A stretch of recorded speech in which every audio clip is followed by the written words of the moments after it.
All right, so what we got this week, what brings us here, it's slightly weird. So the last episode we did was the Dane Dyke Mystery, which was a pseudo children's show from 1979 that it's hard to tell. I mean, I guess it was a kid's show, but it was also very serious and had swearing in it, so who knows? Who knows? But we were a little disappointed ultimately that the Dane Dyke Mystery, the mystery didn't unravel into anything very interesting. It had a very bland ending. So that made me think of Black Mirror, because people have been recommending this show to me since it came out. Like, it looks like it started in 2011. So over 10 years ago, I've been hearing about how great this show is. And it's a British show. It's written by this guy named Charlie Brooker. He writes almost every episode. And I guess it's kind of in the spirit of The Twilight Zone, which is obviously a classic. We've watched a bunch of Twilight Zone or Twilight Zone type shows. Shows like that are always fun because, you know, they won't end on such a dud note like that. You know, they're going to have some kind of twist or something weird's going to happen, you know, even if it's not like the best episode of all time. It's a good formula. So, frankly, the reason I've put off watching this show, Black Mirror, is because everybody likes it.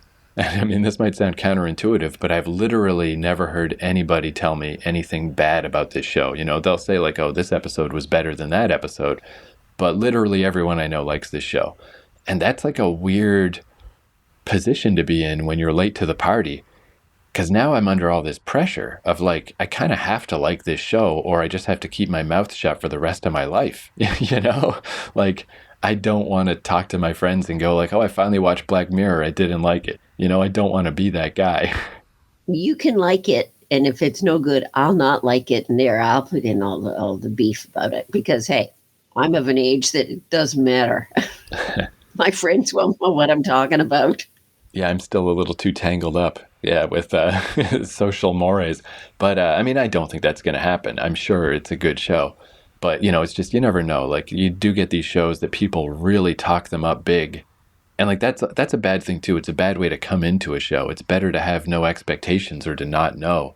I mean, there's a lot of, like, classic shows that I'm like, yeah, that is a good show. But maybe it's not as good as you said it was, whatever. I just kind of found it was easier to just like, oh, I'll just get around to it someday in the future. And I just never watched it. But I figure now's a good time. Hey, why not? Let's watch it. Let's watch it as a counterbalance to an old style, not interesting show. But also, since it's an anthology show, each episode is its own thing. So I also kind of didn't want to just watch one episode and then, you know, make or break from there. It does feel like I should, again, I've heard so many things about this show. I feel like it deserves a little bit more of a chance than that.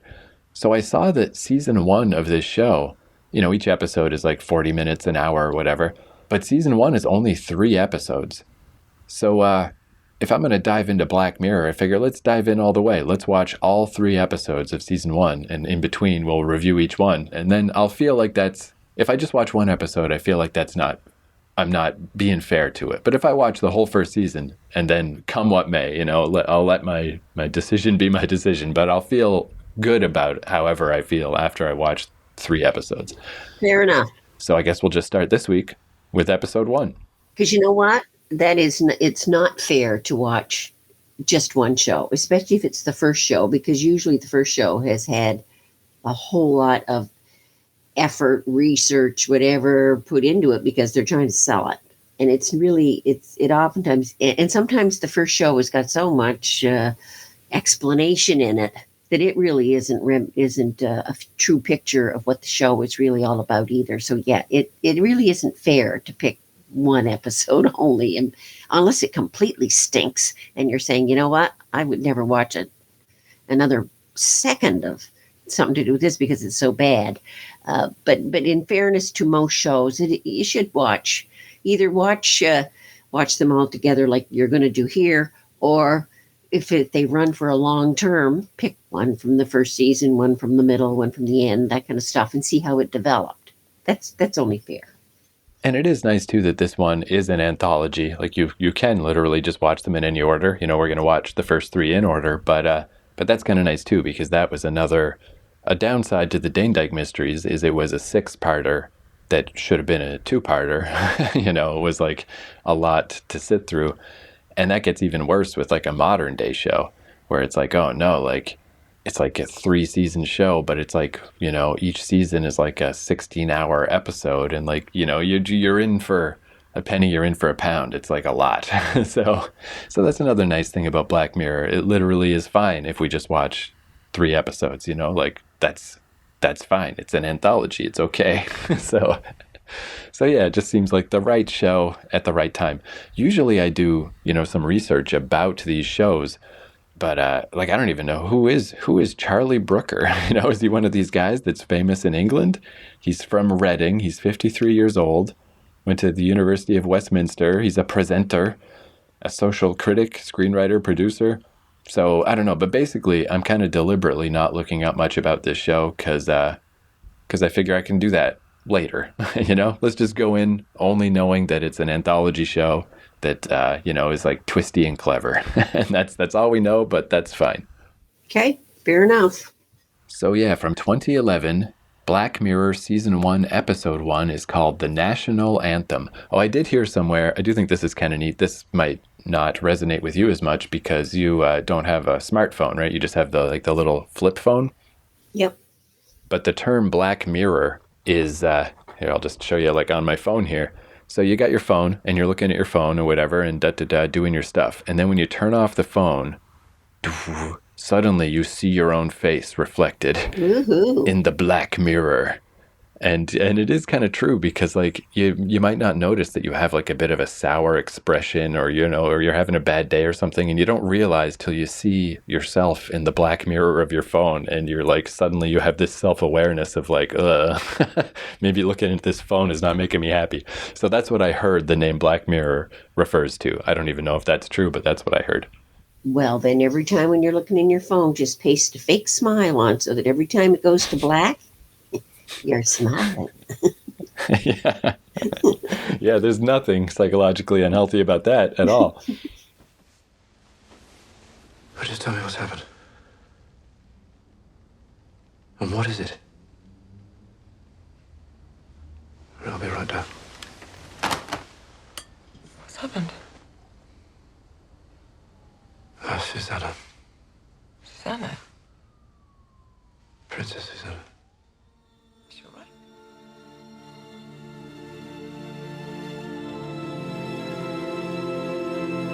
So his wife doesn't like him now? I think that's okay. I think he got away pretty good. Pretty good on that one. Yeah. His personal relationship didn't survive. So I'm going to assume anybody listening to this probably knows this series and knows these episodes. So, we don't need to go into great detail about recapping what happened. I think everybody probably knows. But I got to say, I thought that was pretty good. I liked that.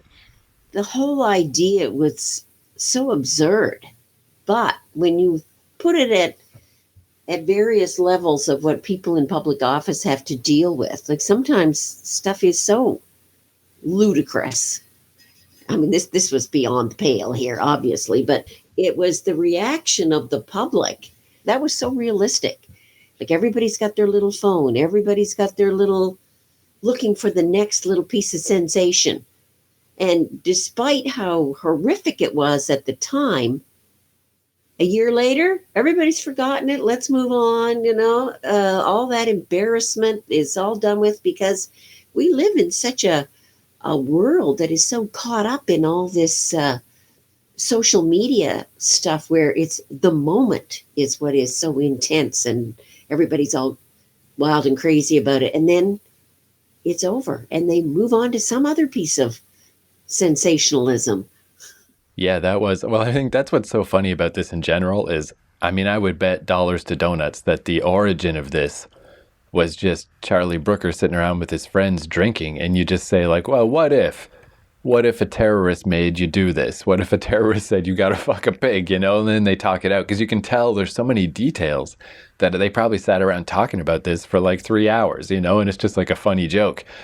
And then to take it so seriously and to present it so seriously, and yeah, of all the parts of it, I think you're right that that is the most realistic part. Is at first people are, shocked by it and like taking it seriously or like unbelievable, you can't do this, or he if he does do this, we'll stand behind him. It's okay. And yeah, you just get used to this stuff. You just get kind of desensitized till everyone's like, here it comes. He's gonna do it. you know? And that when they said that the global audience of 1.3 billion, that makes me think of stuff like, the Beatles on Ed Sullivan, like these moments of things that happen on TV that are so famous. And like as ridiculous as this scenario is, this would be one of those moments for sure. And people who are also so into getting their day in the sun or their little flash of a tit, which is what the fellow who was working for the government was feeding the reporter, and she'd pay him by going into the washroom and taking little selfies of herself in various stages of undress to reward him. Little like really low schemy kind of stuff. And her running off on her own because she has to get the story when she got shot. It's a wonder she wasn't killed. And she was running away from there and they shot her in the leg. Whatever it takes to get the story. There's no sensitivity or saying, well, the person that I'm trying to get the story on, how must this be affecting them?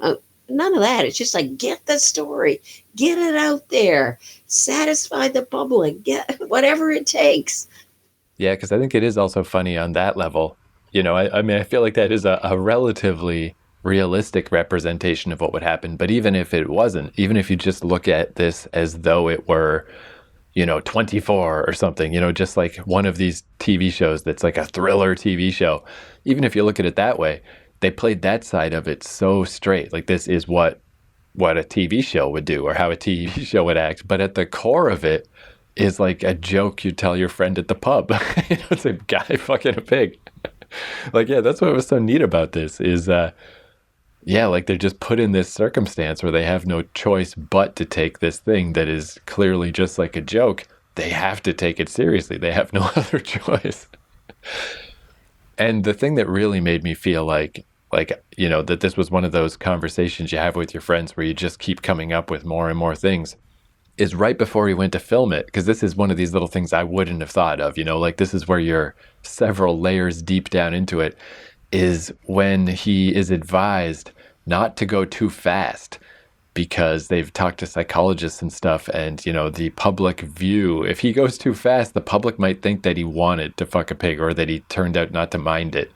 And it's like, now that is a level of consideration that had not even crossed my mind. And you get the politicians at, like we as the public, just think of it on the one level. Oh, the guy is forced into this kind of stuff, but hey, I want to see the act. And, that's all you're thinking of is him and the pig. But meanwhile, they're dealing with all these issues of how would the Queen react? How is the public going to react? What is it going to mean in the polls from years to come? If you don't do this, that's going to, you're going to be finished. And on and on and on. All these different levels of all these people in politics that you continually have to satisfy in order to maintain your position. It covered all kinds of little dark little corners that you normally wouldn't think about, but they did, and they put it all in there. Yeah, or like when it almost became like reverse terrorism, where instead of the terrorist forcing him to do this at the end, where it's like his own government is basically like, you have to do this now, like it'll be calamitous if this princess gets killed. So, they basically threaten him and threaten his family.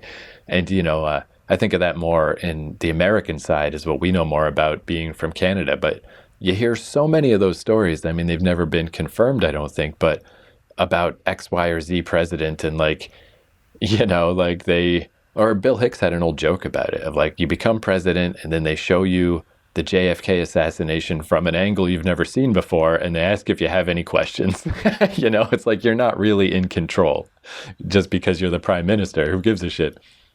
Then the other thing that is rather disturbing about it is here they're faced with this really ludicrous request made by a terrorist. And yet the government has all these scenarios in place to cover it. Like it took them no time. They didn't say, oh my God, like, what are we going to do about this? How are we going to deal with this? No, they had it all set up. The fake guy who was going to do the fake filming of it, the photographer, he's already lined up. They've got the studio all lined up. They've got everything all lined up. There's no delay in time or just even a thought process of how are we going to address this. They had the scenarios all covered. And that is really kind of unnerving when you think of all the terrible things that go on in the world, and yet governments already have answers for it. Oh, here's our SWAT team. They'll go in here. And here's Buddy over here, our cover photographer who will keep his mouth shut. Everything was covered. I mean, that lady in the black suit, like, she was so in control of everything, even though she was faced with something where most people would have said, holy shit, never thought I'd be faced with this problem. How am I going to fix it? She had all the answers already lined up. Ooh, scary.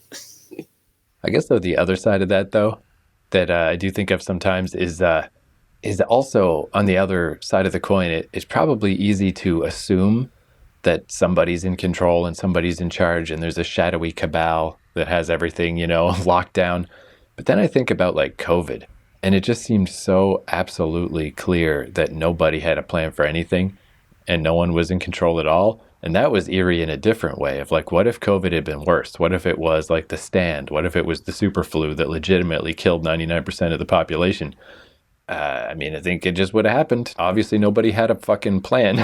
If a nuke dropped on us, no one has a plan.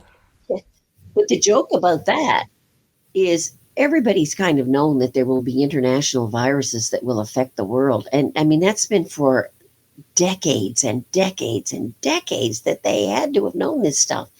Didn't have a plan for that. But for the prime minister having to fuck a pig, oh yeah, I got that one all sorted out. Know exactly how to deal with that if it comes to it. I like to, and I mean, I assume the next episode we watch, I assume will be completely different. I doubt it'll even be tonally similar. I mean, I guess we'll see. But I like that it was still funny, as serious as it was. Like when they announced how long he'd been filming, and you were like, almost an hour? Like that detail was definitely put in there to make people laugh. I'm like, he's been fucking that pig as long as we've been watching this show. Like that's ridiculous. At first, I wasn't sure when they had the little scenario at the end. I thought, oh, at first I thought they were going to leave it on the high point of how devastated he was and emotionally affected by what he had done. And then they go on a year later, it's the anniversary and everybody's happy and he's in charge again and his ratings are up and all this kind of stuff. At first I didn't know if I was going to like that, but then that was so fitting because that is how we are. Like, something so horrible and so devastating happens and everybody is so emotionally charged, and I'll never forget that. That was a terrible time in my life. And yet here it is a year later. Oh yeah, everything's just great.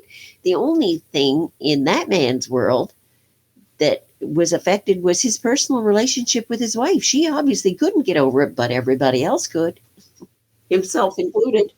Yeah, that was actually somewhat of a strange tone to end on because, I mean, yeah, again, who cares if your wife, I mean, I can see an upside to that, frankly. A politician with a phony marriage, who the fuck cares? That was a bit of a strange end note.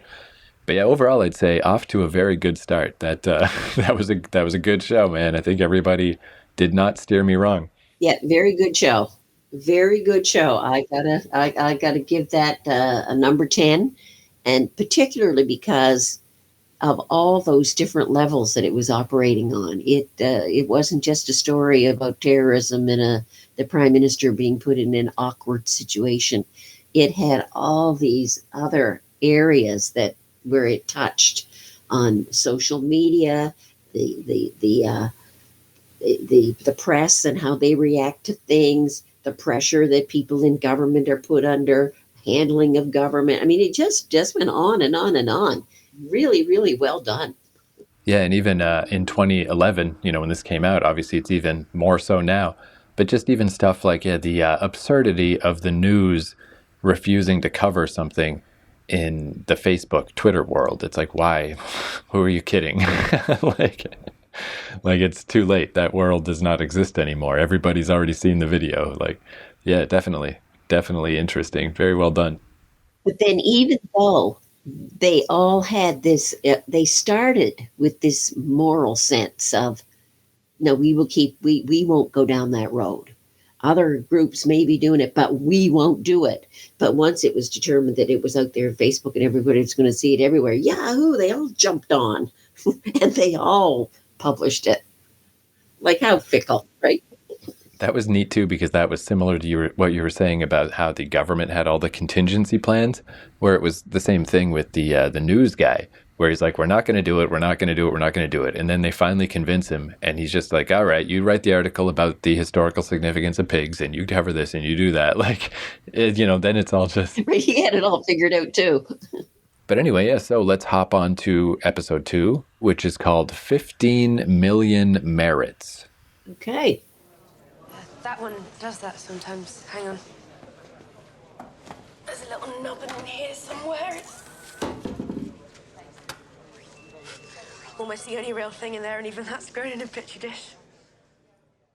See, I think that's where it's kind of good to watch more than the one episode or whatever, because if, say, I just randomly watched that episode, I don't think, I think my opinion of the show would be a lot worse, because I thought that first episode was really cool and clever, and this one I'm like, what exactly was the point of all that? Well, it had some good stuff. It was so convoluted, though.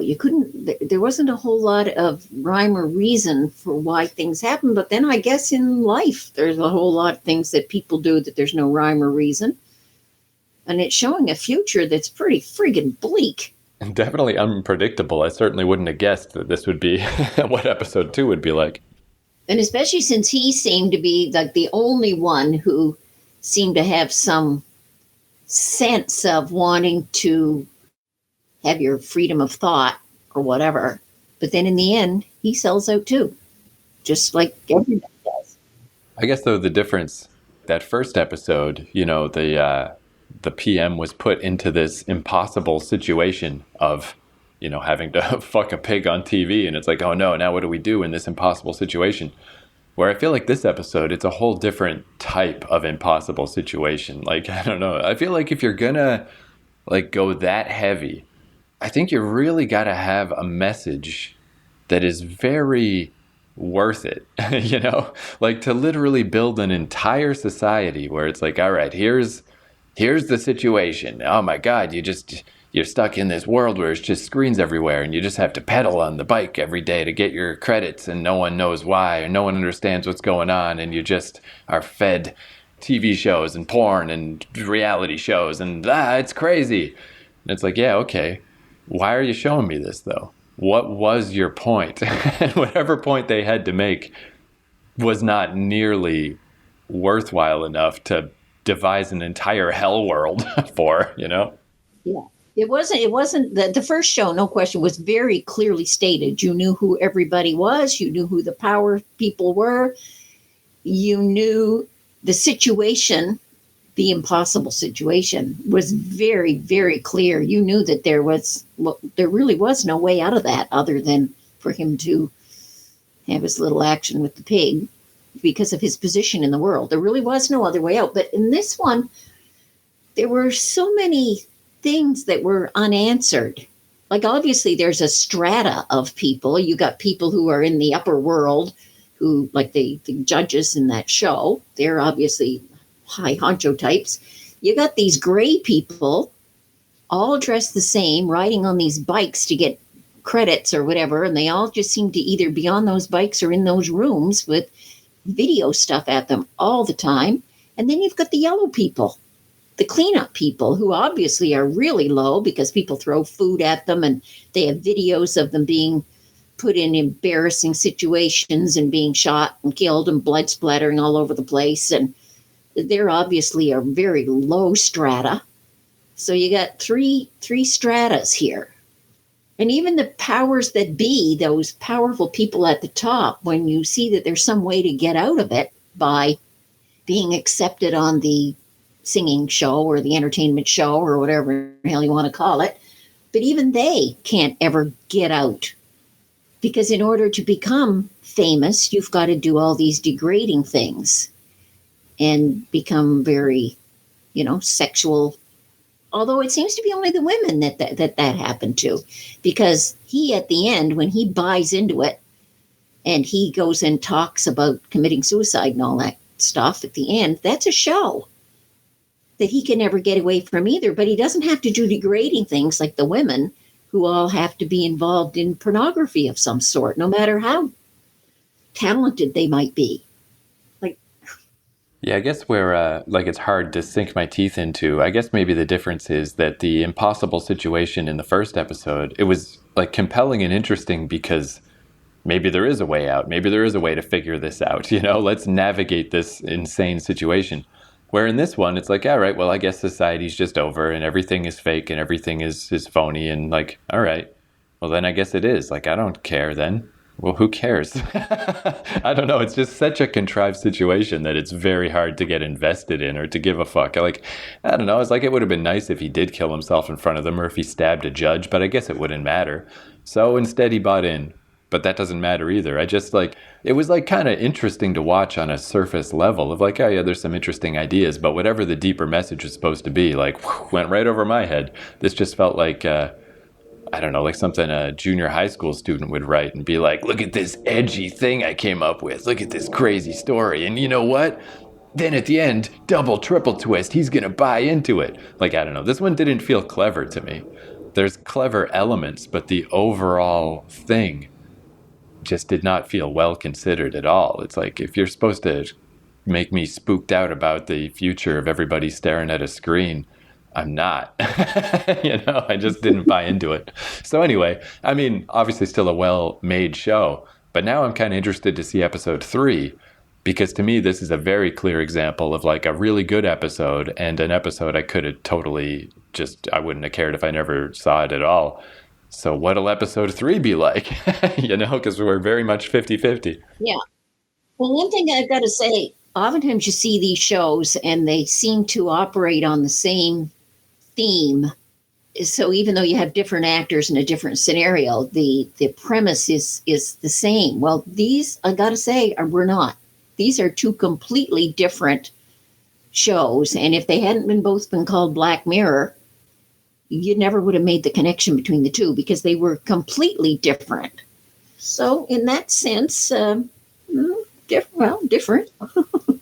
I guess too, watching episode 2, it just made me think of like The Giver or 1984 or Logan's Run or The Matrix. There's a million stories about the dystopian society where everyone is in some weird, horrible situation, where I've never seen a show about the prime minister fucking a pig ever. That, that was truly, truly creative and unique, where, I just feel like this is just another version of this same type of story that George Orwell told a long time ago, so. And in that first one we saw about the prime minister too, you could relate, well, I don't know about you, but I could relate more to the situation that he was in. Not that I'm a power person, of course I'm not. But you could put yourself in that position of knowing that if he'd just been Joe Average, that never would have happened to him. But because he was the prime minister and there's all these power people around him, and this is this princess who's going to be murdered if he doesn't do this thing, you can kind of relate to that, because you can say, and the people were very, very believable in it. Whereas this one was so futuristic. And you didn't know why the scenario was set up that way. Like, why were they riding that bike? And did they ever do anything else? And would they ever be demoted to being the yellow people? I mean, there were never any answers to those things. So it was hard to put yourself in the position of that young man or the girl that was singing and really relate to them. Whereas in the prime minister's world, I mean, we see that kind of stuff go on in the world all the time, where these power people are kind of put in difficult positions and have to make decisions that they may not agree to, but they got to play the game. They've got to play the power thing all the way down the line. So I could relate more to the situation that man was in and the angst that he felt of having to do such a degrading thing in public.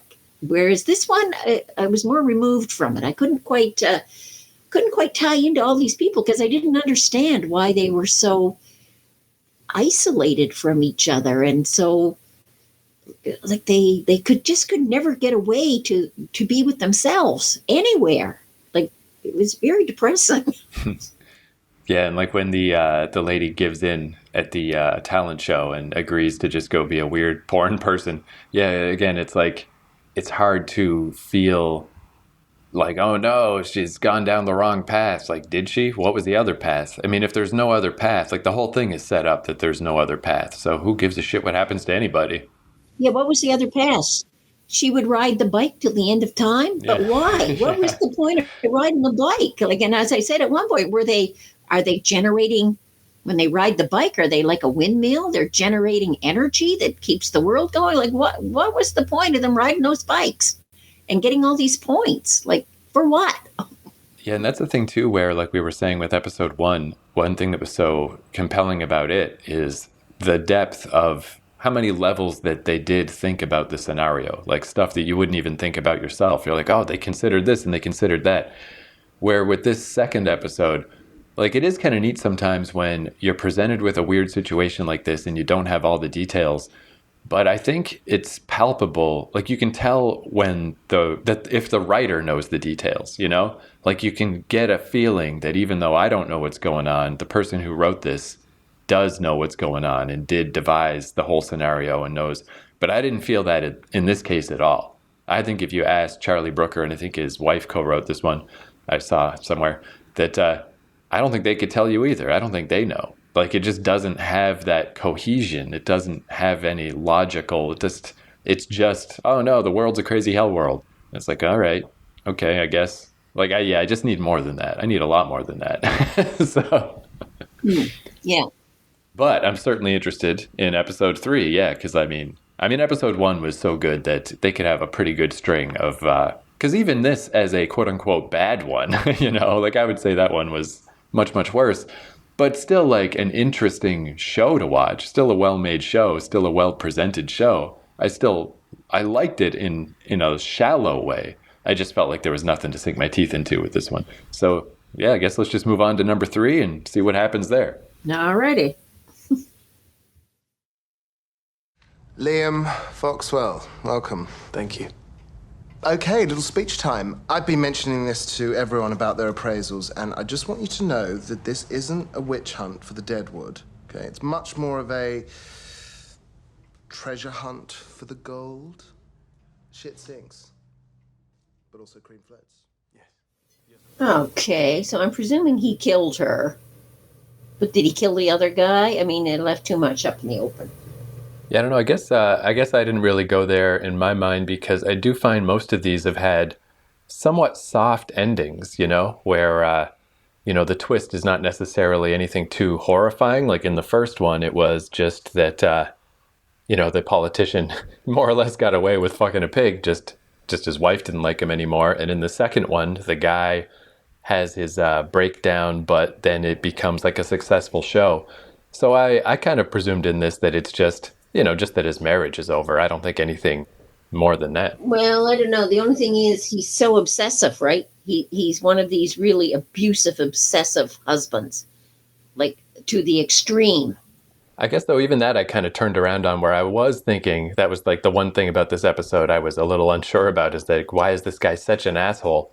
But then when it's kind of revealed that he's, this has been festering, like in his subconscious, he just had a sense that his wife was cheating on him this whole time. I feel like that helped explain a lot of why he was being so severe. So yeah, I don't know, but my take is just like that it's just bad enough that his marriage is over and he's maybe his kid's not his. I don't know that it went beyond that. Yeah, no. See, I went further with because he was so obsessive, and so he was an asshole. Like, and then when he's got all those memories of her, memories. I don't know. I just. But see, I don't know. I don't know which way it ends. I guess it's up to however far you want to take it. Like, did he kill those people? Did he just let her walk away? Did he let that man walk away? I don't know. I don't know. Could be either way. Yeah, I do feel like, though, I don't know, I just rewound a little bit briefly. I mean, I definitely don't see any evidence of that in the show. No, there's no evidence of it. Because I kind of think, like, even if you take this at a lower key level, like less harsh than that, like just the fact that there's, you know, a recording of him threatening a guy with a bottle, he's going to be in huge trouble regardless. He's definitely going to jail. You know, like, I don't think he was necessarily upset because he killed a guy. I think he's just, you know, upset because he's completely fucked his life. He's not going to get away with this, even if it is the less severe version of it. But anyway, I would say overall, though, I think that was a good bounce back, because I liked the first episode a lot and I didn't so much care for the second one. I liked this episode a lot better. I feel like this, maybe I just like the ones that are like a little bit in the future, or like a little bit off of current society, where maybe that was the thing with episode 2. Episode 2 was so deep into conceptual future land that it was a little hard to sink your teeth into, where this one was a lot easier, much easier to imagine this scenario. Well, see, when I went a little deeper with it is when he pulled out whatever that vision thing was that he pulled out from behind his ear. See, that was the record of what he had done. Who else would have had the record? Right? If he killed, let's say he killed the 2 people, that girl that was with the adulterer. Let's say he had killed them. Well, obviously their system wouldn't work to show what he had done. But his system does show what he had done. If he'd killed the wife, her system wouldn't work either anymore. Only his would. So what you do is you pull it out. There's no record. Yeah, I mean, I just kind of assumed that it's, I don't know, I think he just I think it's a lot more, I don't know, what's the right word for it? He's just a sad man. He just doesn't want to remember his wife. That's all. Like, I don't know. I think it's hard to say. Because I mean, I just haven't seen any other evidence in this show. I mean, like, I'm going a lot deeper because I have seen stories over the years about guys who are so obsessive like that, and usually they end up either beating up their wives or they kill them. yeah, I mean, I guess we're seeing him a little differently too, in the sense that I feel like he was kind of redeemed, you know? Like, during most of the show, I was like, why is this guy being such an asshole? But when it turns out he was right about his wife cheating on him, I don't know. I don't think he wasn't wrong. You know, he had these feelings for a reason. He wasn't just being a complete dick out of nowhere. Like, this has obviously been building for some time. And I guess I just haven't seen any other evidence in this show as a whole. Like, even that first episode with the princess being kidnapped, and then it's revealed at the end that the princess didn't even get her finger cut off. You know, it was just the artist guy who was pulling this, like, big, crazy global prank who cut off his own finger. Like, this show just has not demonstrated that kind of a mean spirit yet, that I just don't think that they would go that far.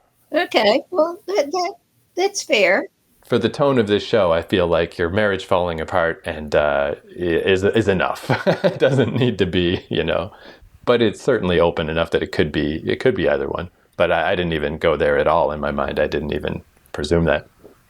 Yeah. See, well, I did. I went much deeper, especially when he did things like inviting the babysitter in to review private discussions and things. And, you know, I thought, oh God, this guy is really, he's one of those men who's just so into himself, and it's all about him, and he has no appreciation. I mean, especially when she says, like, he was gone for 5 days. He was just having a little snit.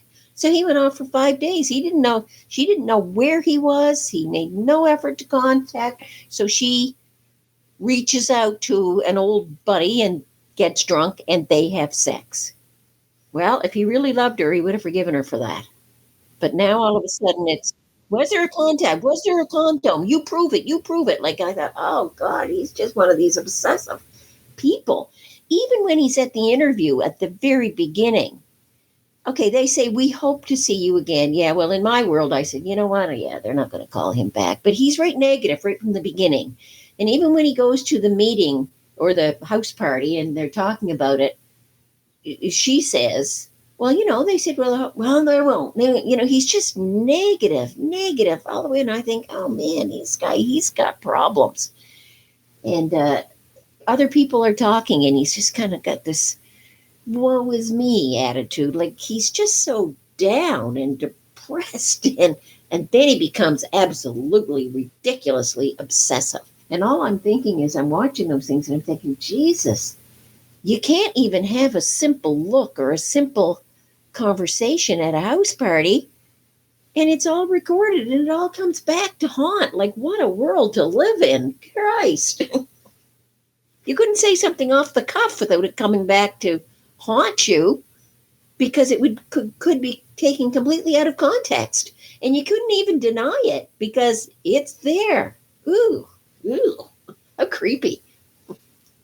Let's go back though, because I feel like we're extremely on different sides of the fence with the wife.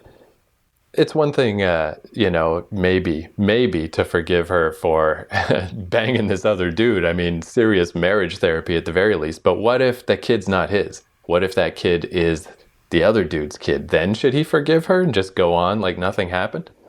Well, in real life, that does happen quite often. And usually what happens then, the marriage breaks up. The wife takes the baby and goes to the other guy and says, guess what? It's yours, and tries to get child support. That's usually what, unless you're obsessive like him. But I guess that's what the whole point of the show is to leave you with these unanswered questions so that you can try to fill in the blanks, but you'll never know the answer. There is no, and that's probably why the show is successful. There's no definite black and white answer. Yes, he killed those people. See, we don't know whether he did or he didn't. We don't know what happened there. Did he kill her? We don't know. Did she pack her bags and leave? We don't know. And we'll never know. So I did notice, because this is the show where, the guy Charlie Brooker wrote most of the episodes, but I did notice that this one was not written by him. So I looked up this guy, Jesse Armstrong, who wrote it. And it's kind of funny that there's this British sitcom called Peep Show that is a little weird for a British sitcom because it ran for like a zillion seasons. Usually they only run for, 3 or 4 or whatever. And I don't know if you've ever seen this show, but it's about these 2 roommates, and the whole sort of conceit of the show is that it's from one of their 2 perspectives. So it's, it's just a comedy sitcom, but it's like from their eyeball perspective. So I'm like, oh, that's kind of funny, because that's very similar to what happens in this episode, except this is the serious version of that. And in the sitcom, obviously, it's not an actual recording. It's just the way the show is. But if you ever happen to stumble upon the show Peep Show, it's pretty good, and it's by this guy. And apparently he also did, I've heard a lot about this show Succession, that's on right now on HBO, that I hear is very good. So anyway, that's kind of neat that this guy who wrote this episode has quite a good pedigree of TV. But yeah, that's kind of interesting too, because that sort of makes me think of, I feel like probably a lot of this is from, I always hear how the UK has a lot of CCTV everywhere, and or London at least, and I've never been, but I definitely experienced that a bit last year when I was traveling around Asia, that I'm not sure, maybe not so much in Japan, but definitely in like South Korea. There's cameras just all over the place. It's, you just always expect there to be a camera. And I guess I was surprised how much it didn't bother me, because, there's that thing of like, well, why do you care if you're getting recorded if you're not doing anything wrong? And then other people are like, yeah, but my freedom and stuff. Yeah. And I can kind of see both sides of it, but I definitely fell more on the I just don't care. Like, so what if there's a bunch of footage somewhere on a hard drive of me walking around all these different places, because I really am not up to anything untoward, It's just like, what do I care if I'm just getting filmed all the time? And yeah, I can see an upside to it. If I did get robbed or something, like maybe I would have a nice little recording or something. Like, I don't know. See, well, another reason why I don't think it was just operating on that husband cheating wife and all that stuff. When you think back of when he first went to that house party, boy, people reacted strangely to him. Like, it's almost like they're thinking, oh, Christ, this guy's here. Like, again, nobody said it. It was all the big cover up. And no, this is Liam. But he has to say who he is at the door. I'm so and so from the so and so's wedding. Yet his wife is there at the party. So you think they would know who he was. And when you watch that house scene, that's when I started thinking there's something weird about this guy, where people are kind of, they're welcoming him, but they're welcoming him is with this look on their face like, oh fuck, it's him, or let's give the eye roll, oh him, you know. So right from the get-go, there's something about him that doesn't fit into normal society. He's been depressed about the job thing, and and then he gets to that party, and that scene in there, I think, is more important than what we give it. It's not just a house party where she's making eyes with the guy that she obviously went to bed with. There's other stuff going on there, and it's with everybody. They're all looking at him like, him. Yeah, that would definitely be interesting to watch a second time. Yeah, I do feel like there's probably a lot of details there. Obviously, I guess they're her friends, not his. So, I mean, you can infer from that maybe they just, like, who knows why these people even got together? Who knows why they're married? It's clearly not a very good marriage to begin with or whatever. Anyway, I still like the pig story better. I think it was the best. Yeah, that is probably the top dog of this one. I liked though in this episode when they revealed that the kid also has the implant to record memories, because that seems so creepy at first, of like, man, you put that right in when they're a kid. But then in that CCTV kind of way, it could be like more important for a kid's memories to be recorded than an adult's, because, you know, kids are obviously a lot more vulnerable, you know. It's like if someone's going to get kidnapped or molested or something, you know, like you want to have a recording of it. So it's like creepy, but if you're going to record everybody's memories, I guess it does make sense to record them when they are kids. And when you're that child's age, you wouldn't be able, let's say somebody was abusing you, you wouldn't be able to express that. So yeah, even though, like, as far as the CCTV thing goes, I guess that same theory I was just saying about, like, I don't necessarily mind being recorded because I'm not doing anything weird. Like that scene near the start where the guy at the airport, you know, wants his last week worth of memories, and then they let him on the plane. Like, on the one hand, it's like, oh, so creepy, everyone can see all your stuff. But it would be so convenient, you know? Like, I wish I could do that. I wish I could just let somebody know with a push of a button that I'm not the guy you have to be concerned about, you know? Like, that I'm not the guy who's going to cause a problem. It would be so much easier. Like, even, it's a bit of a different situation, but like with traveling around in Airbnbs, it's so nice that I can just get an Airbnb because I have a string of good reviews that I've never been a problem as a tenant at an Airbnb. Whereas, like, the last time I had to get an apartment, it was in like Vancouver. Oh my God, the hoops you got to jump through of like, prove you have a job, prove you got this, prove you got that, blah, blah, blah, blah, for like a shitty apartment that wasn't even good, you know? And it's like, I wish I could just let you know, if I could just press the button and like, here you go, look at my whole history of tenancy and how I've never not paid rent and I've never ruined a place and I've never been a problem. Please just take it, you know? Like, I really do feel like this kind of system, this Orwellian Big Brother system, it just really doesn't bother me because it's only going to be a problem for people who are a problem. And I'm just not. but what if you are someone who, okay, there's nothing wrong with you. You're right on. You don't do anything really bad, but sometimes you lose your temper about something really, really stupid. And now all of a sudden everybody else is looking at that, and now that's a big deal. But really it wasn't. So where do you draw the line on this stuff, and how far can it go before it starts becoming a problem? Let's say you speak out on something, some political issue, and it's recorded somewhere. The government changes. And now all of a sudden, because you made that comment, that's all it was just an anti-government comment. Now all of a sudden, there's the black mark against you. And they start building a case. That's what happened in Nazi Germany. That's why, you know, all kinds of people who, not just the Jews who were done in. all these other people who were done in, who had made political comment. And yeah, take them out and shoot them or put them in the concentration camps and do them in. So yeah, where do you draw the line on Big Brother? But I mean, obviously, in those cases, it's the underlying political system that's the actual problem, you know? Yeah, but you're the guy who's going to get done in.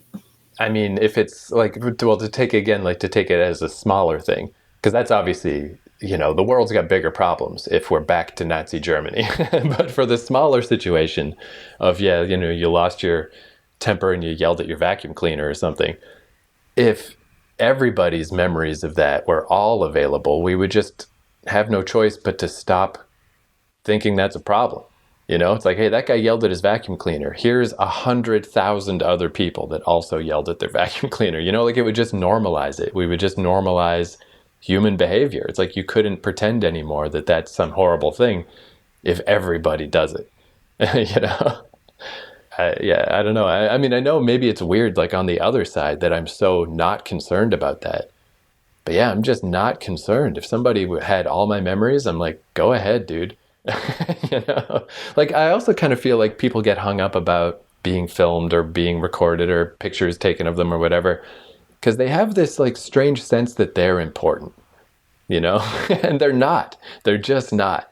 I know I'm not important. I know nobody is ever going to care about my CCTV footage wandering around South Korea. No one's ever going to care because I'm just some guy.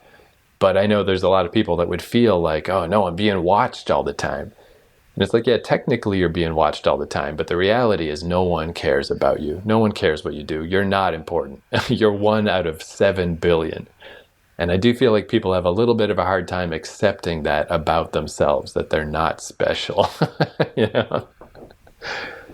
But again, it's like the underlying things that are the real issue. Like what really makes it a problem is, yeah, if we have a government and we have a society that uses the Big Brother technology to, you know, to destroy certain parts of the population or whatever, that's obviously bad. But it is, again, not, it's like the atomic bomb thing. It's not the technology that's bad, it's how you use it. And that's how I feel about this as well. Unless you get in a world like is created in this show, where someone is so obsessive. I mean, I know you're saying, well, you know, she screwed around on him, but the history of humanity is somebody screwing around with somebody else. He could have just as easily been out screwing any number of women on the side. Who would know, right? And before all this, being able to go into people's pasts and seeing what their thoughts are and seeing what they did. Before that, I mean, that went on. Well, men and women have been screwing people who they weren't married to forever. And you either deal with it or you forget it and you move on.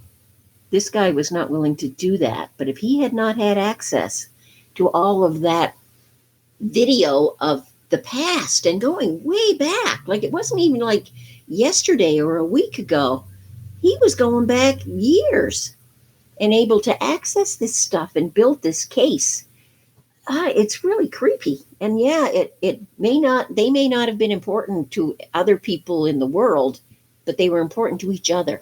Important enough for him to keep going at it and getting more and more information and introducing it to other people. And what do you think about it? And obsessing and back and forth and back and forth and back and forth. Like he couldn't even just look at it once and deal with it. No, he just kept repeating and repeating and repeating, like, oh my God. As I said at one point when I was watching it, Jesus, guy, go get a life somewhere. Like, it was just too much. It was excessive.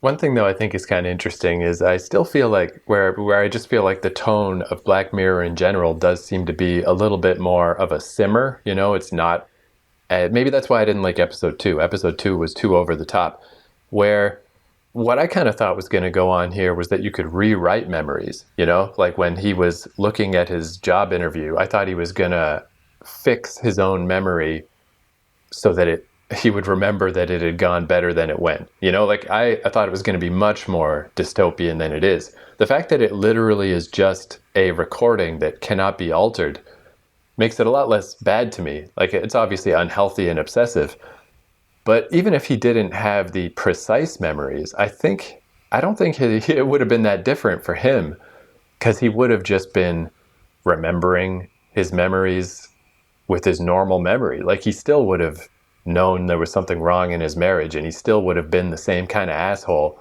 Again, I don't think the technology caused him to act this way. I think he would have reacted exactly the same way. He just would have had a much harder time unraveling the truth.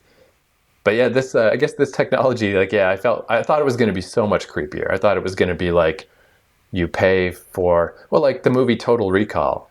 You can implant memories in your brain of a vacation you never went on, because it's just cheaper to buy the memory, and you just remember the nice memory. But this wasn't even like that. This really was just, here's the facts. Here's just the recording.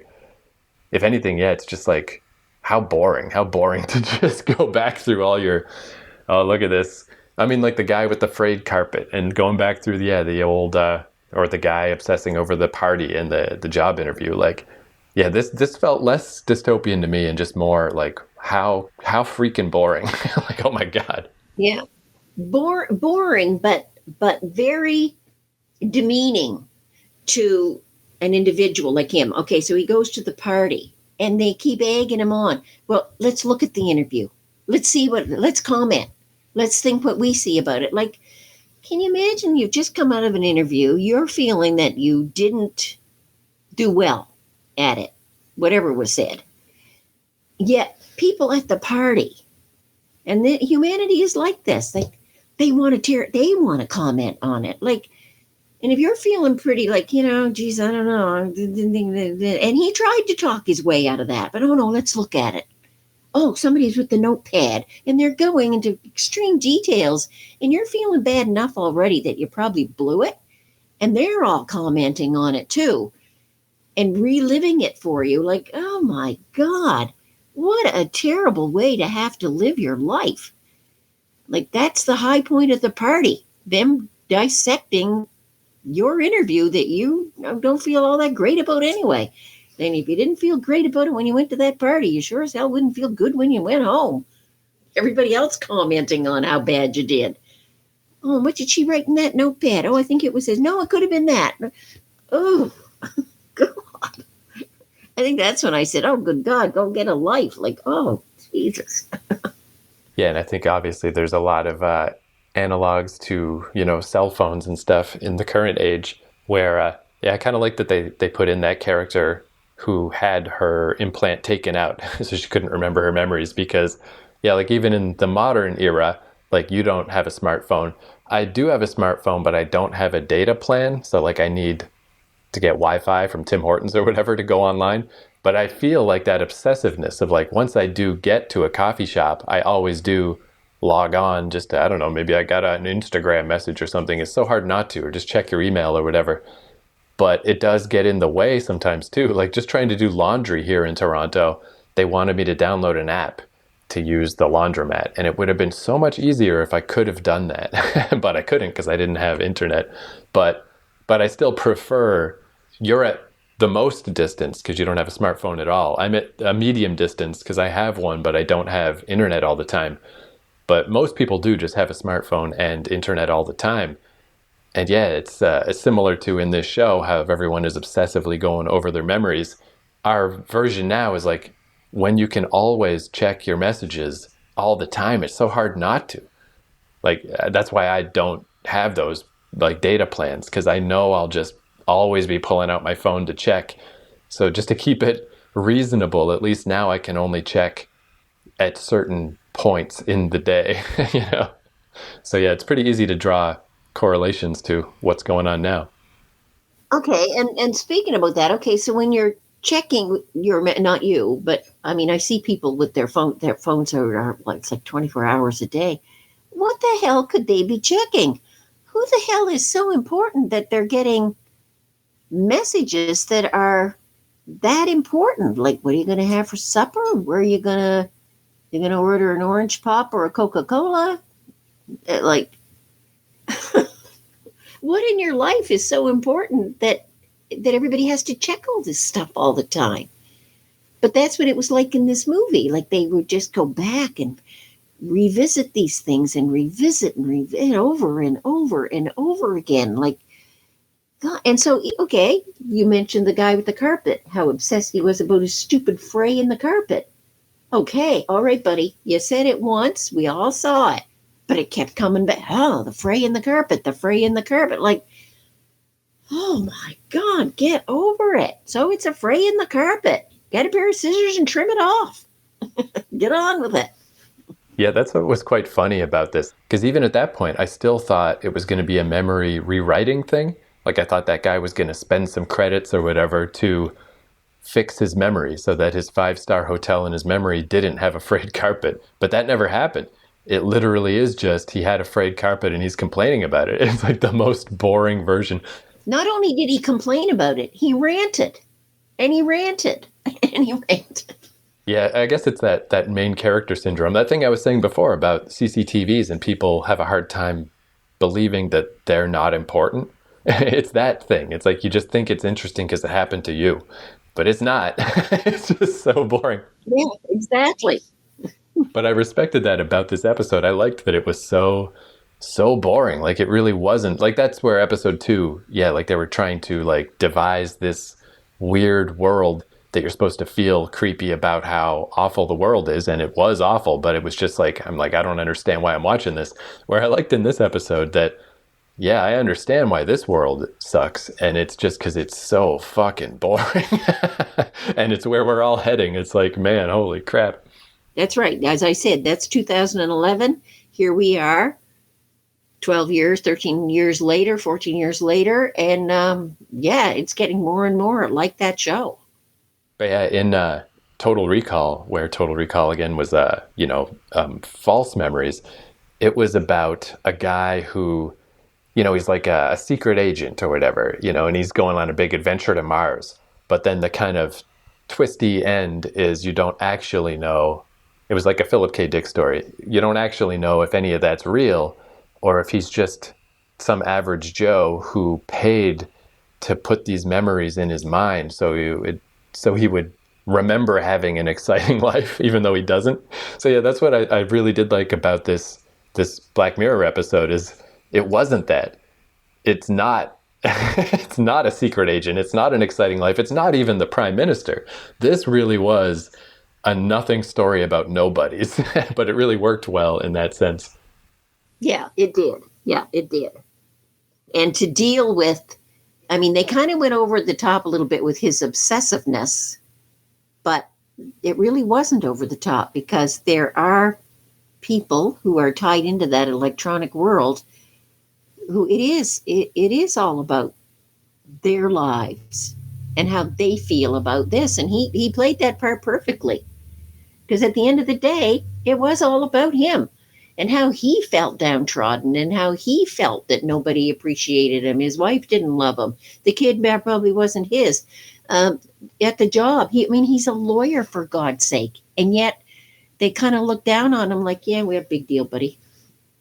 Hopefully we'll get back to you. And it was all so sweet and above board and saccharine and so obviously that they weren't interested in him. I like too how this one also did have some of those little details like the first episode had, little things that like when I saw them, I'm like, oh, I wouldn't have thought of that. Like I liked how in his fight with his wife, just a little thing that he says, sometimes you're a bitch, but in a split second, like you can tell she's very used to, replaying memories. She immediately plays it back to him as you're a bitch.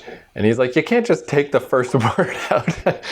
And the other one that I thought was pretty funny was when the lady got her implant taken out and they mentioned that, she made some money by selling it to some creep, unencoded or whatever, unfiltered. Just here's all my memories of everything I've ever done.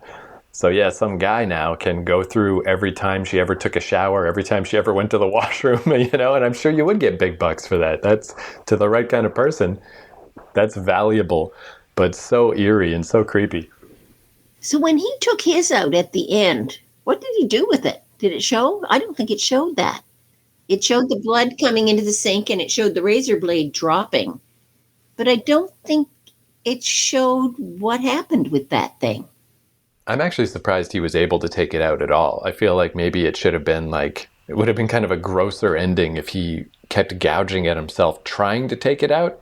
But I really feel like the way that lady described having hers taken out, it sounded like so much more of a surgical procedure. And the scar, her scar was a big, long scar, real rough looking. And well, it was almost like he was cutting, it was almost like he was pulling out a pimple. Well, a little bigger than a pimple, but. Yeah, like I presume this thing would just be way more tied into your whole nervous system than that. Yeah, I thought that was a little strange that he was even able to do that at home. I don't know. I don't think that, because if it was that easy, like I bet that would happen. Like, you rob somebody and then you cut out their memory chip. Right, they cut out their memory, sure. Yeah, like that's a little bit odd. I feel like, yeah, he should have tried to get it out, but I don't think it should be a lot deeper in there. It shouldn't be something you can do by yourself. Yeah. But that's just, yeah, I guess a little tech point. But anyway, overall, there we go. We watched season 1 of Black Mirror. After all these years, now at least I can talk about some of the episodes. And apparently this episode we just watched, and the pig episode, they're both 2 of the most famous episodes. So at least now if I'm at some kind of dinner party and somebody brings up Black Mirror, at least now I can have an opinion. I know something about this show. And on the whole, I'd say, yeah, it is pretty good. I think its reputation is pretty well earned. Yeah, I agree.